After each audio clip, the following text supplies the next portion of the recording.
wabarakatuh. Alhamdulillahirabbil alamin. Wassalatu wassalamu ala asrofil anbiya'i wal mursalin wa ala alihi wa sahbihi ajmain, amma ba'du. Alhamdulillahirabbil alamin. Hari ini kita dapat berjumpa kembali pada mata pelajaran Al-Qur'an Hadis kelas 9. Gimana anak-anak semua? Masih semangat belajarnya? Masih semangat tentunya ya. Sebelum memulai pembelajaran pada hari ini, marilah bersama-sama kita membaca basmalah. Semoga pembelajaran kita pada hari ini membawa keberkahan untuk kita semua. Bismillahirrahmanirrahim. Oke anak-anak, hari ini kita melanjutkan materi kita pada minggu lalu. Minggu lalu kita sudah membahas tentang semangat menuntut ilmu. Dan hari ini materi kita lanjutkan tetap masih berkaitan dengan menuntut ilmu. Oke anak-anak, materi kita hari ini adalah implementasi hadis, keutamaan menuntut ilmu dan membentuk karakter pantang menyerah. Implementasi hadis menuntut ilmu. Cara mengimplementasikan ilmu dalam kehidupan sehari-hari. Yang pertama yaitu menghadiri kajian-kajian ilmu.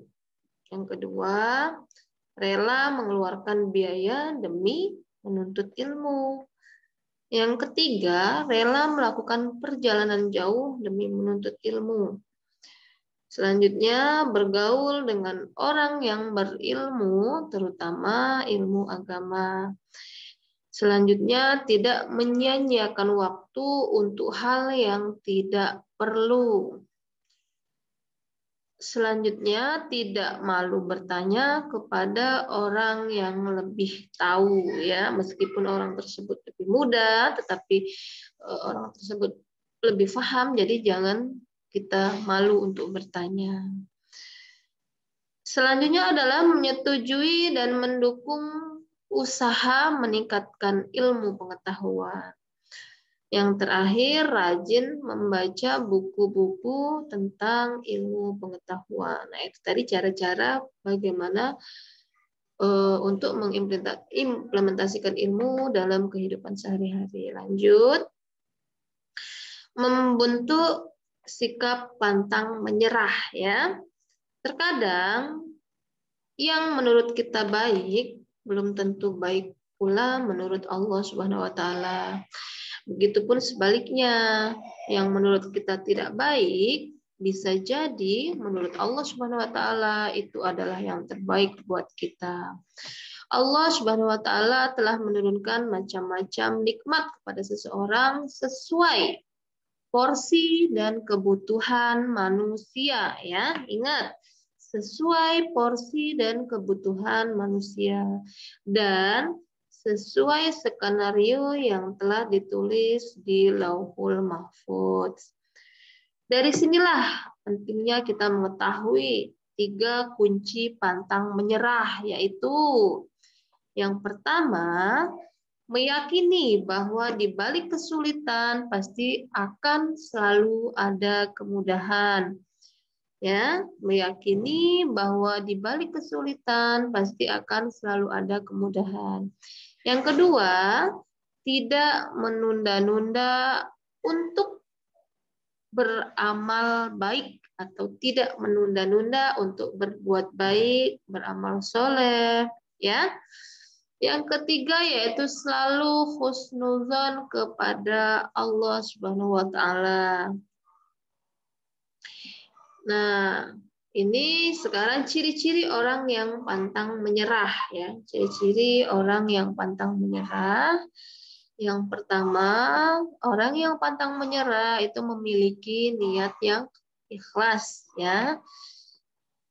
Yang kedua, orang yang pantang menyerah itu memiliki tekad yang kuat, memiliki target dan tujuan yang jelas, bekerja keras, tidak mudah terpengaruh dengan perkataan orang lain, serta stabil, ya, dan tidak ragu dalam mengambil langkah. Selalu memperhatikan peluang yang bisa diambil, ya. Menikmati di setiap proses, menikmati setiap proses perjuangannya, ya. Dan yang terakhir yang pastinya harus orang-orang yang pantang menyerah pastinya selalu bersyukur, ya.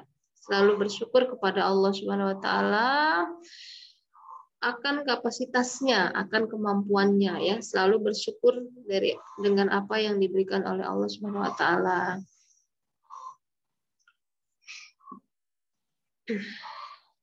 Cara membentuk karakter pantang menyerah, ya. Bagaimana cara kita membentuk diri kita untuk menjadi karakter yang pantang menyerah? Ini ada tips-tipsnya, cara-caranya.